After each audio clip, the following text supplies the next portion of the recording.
Kalau diibaratkan sepotong pakaian, Pengabdi Setan 2 Communion terbuat dari bahan-bahan premium yang ditenun oleh pengrajin terbaik, tapi digunting-gunting serampangan dan dijahit asal-asalan oleh penjahit yang kehilangan kertas pola jahitannya. Bahannya berkilau, tapi hasil akhirnya rombeng. Siapakah penjahit itu? Tentu saja Joko Anwar, penulis dan sutradara. Joko Anwar punya segalanya ketika menggarap film ini. Dia punya sisa-sisa kemasyhuran Pengabdi Setan 1 yang tentu saja menjadi motor penggerak terbesar masyarakat untuk berbondong-bondong menonton sequelnya. Selain itu, dia juga punya banyak materi menarik yang ditampilkan di sepanjang film, seperti Konferensi Asia Afrika di tahun 1955 dan teror penembakan misterius di tahun 1980-an. Joko Anwar punya akses ke aktor-aktor kawakan, referensi luas soal pembantaian penyihir Eropa abad pertengahan, referensi ke film-film horor lawas dan folklore lokal, dan masih banyak lagi. Namun hasil akhirnya adalah film yang keropos dengan jalan cerita yang bolong-bolong.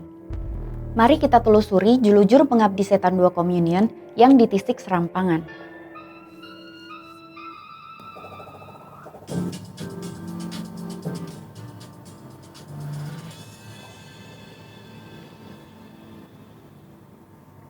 Pocong sujud rame-rame di Bosya.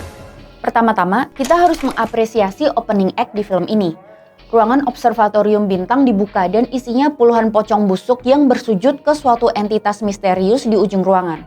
Visually striking, ciamik, karya sinematografi yang jenius. Tapi, apa makna dari gambar yang keren itu untuk keutuhan cerita? Nggak ada. Dari sini, jalan cerita sudah terasa ditulis dengan malas. Tanpa usaha serius dari aparat berwajib, ditemukan seonggok tanah gembur bertabur biji-biji merah jambu beberapa meter dari pintu masuk observatorium. Sepasang jejak kaki terlihat dari gundukan tersebut ke arah pintu masuk. Lalu jurnalis Budiman Syailendra bersuara, "Apa mungkin mayat hidup berjalan sendiri?" Membuat penonton membatin, "Oh iya ya, pocongnya jalan sendiri." Joko Anwar juga menggunakan rujukan sejarah secara sia-sia. Konferensi Asia Afrika, teror penembak misterius, serta hukuman sadis quartering bisa jadi materi yang sangat apik jika dipilih salah satu dan dijadikan tulang punggung film.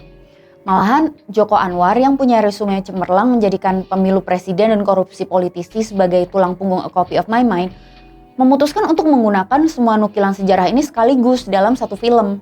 Sehingga bahan-bahan bagus ini terasa mentah dan jadi tempelan belaka. Rusun terisolasi. Di sequel ini, keluarga Suwono diceritakan baru saja pindah dari rusun mereka yang lama ke rusun yang baru. Gedung bobrok yang dibangun asal-asalan oleh pemerintah di sebidang tanah murah di area pesisir Jakarta Utara. Bangunan ini berdiri sendiri tanpa tetangga di sekitarnya. Memindahkan keluarga Suwono ke rusun yang jauh dari mana-mana adalah strategi tanpa kebaruan. Banyak film horor meletakkan para tokohnya ke tempat yang terisolasi, sehingga mudah terjebak teror dan jauh dari bantuan. Terlebih lagi, dalam satu malam laknat yang menjadi bagian besar dari film ini, mengamuklah badai yang mengurung penghuni rusun dengan banjirop disertai mati listrik. Udah nggak bisa kemana-mana, gelap-gelapan lagi.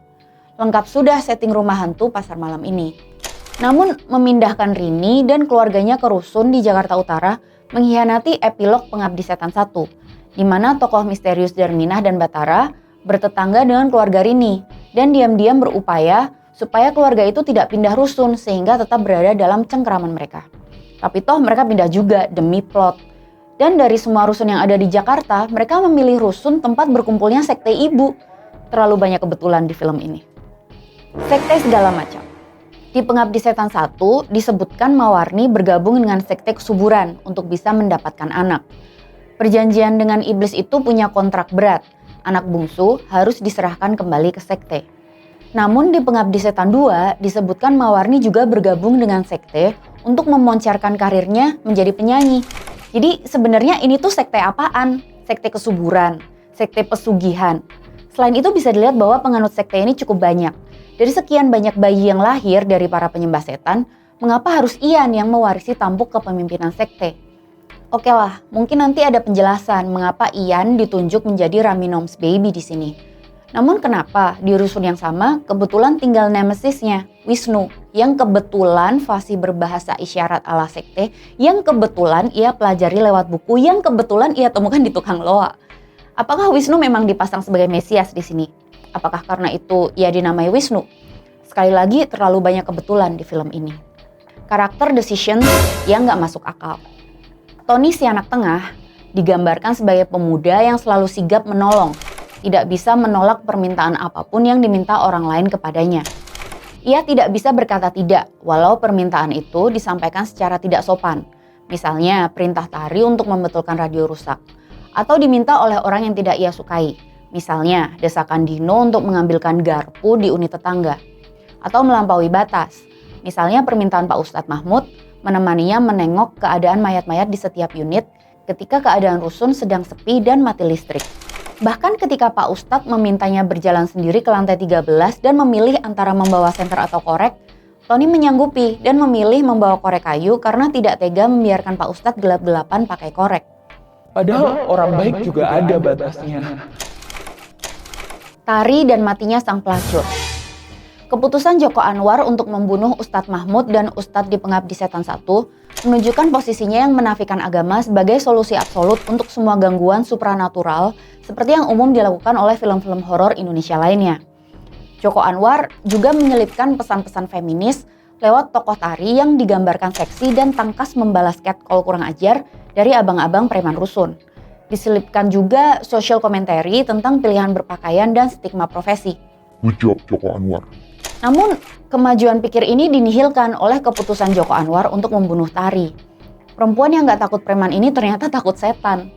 Ketika terpojok, ia malah nyemplung ke lubang sampah. Sekali lagi, Joko Anwar malah memilih terjerumus ke klise girls in horror movies hide in the wrong places.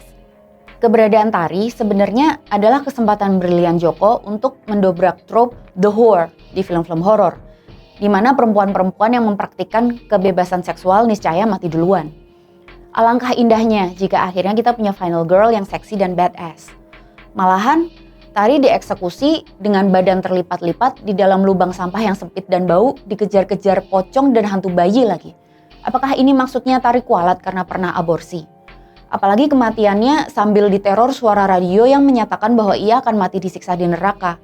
Kematian Tari adalah salah satu keputusan terburuk Joko Anwar di sini. Pengungkapan backstory yang ditulis dengan malas. Fotografi banyak digunakan di film ini, bukan hanya untuk menambah unsur seram, namun juga untuk mengungkapkan latar belakang cerita pada penonton. Namun sayangnya, foto-foto ini ditemukan oleh para tokoh dengan plot jalan pintas. Dino mencongkel Batako untuk nyolong di unit sebelahnya dengan garpu. Bondi dan teman-temannya iseng ngubek-ngubek unit Pak RT dan menemukan foto-foto lawas area rusun yang diambil setiap 29 tahun sekali. Atau hasil Photoshop yang tidak rapi untuk menjelaskan pada penonton bahwa pasangan misterius Darminah dan Batara sudah ada dan tetap awet muda sejak KAA tahun 1955. Penonton pantas diberi penjelasan backstory dengan cara yang lebih baik dari itu. Teror yang malas, kematian yang malas.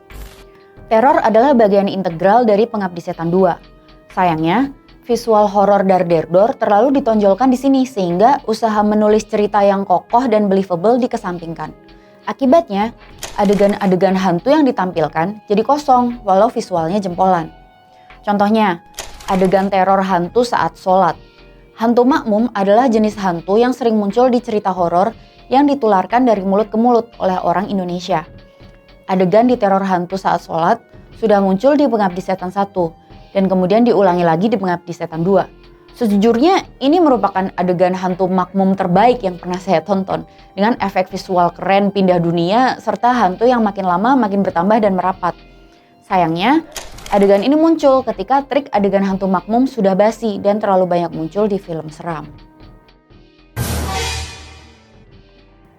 Untuk menemani rilisnya Pengabdi Setan 2, Joko Anwar membuat utas Twitter khusus demi menjelaskan Easter eggs yang ada di film ini. Easter eggs biasanya ditemukan oleh penonton dan dilemparkan ke forum untuk memantik diskusi lebih lanjut.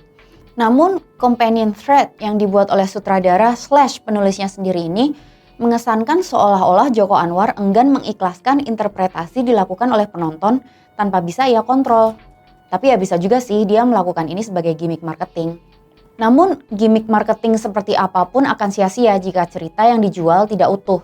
Menyisakan terlalu banyak pertanyaan, menghadirkan terlalu banyak kebetulan, tapi tidak cukup murah hati untuk memberi penonton katarsis.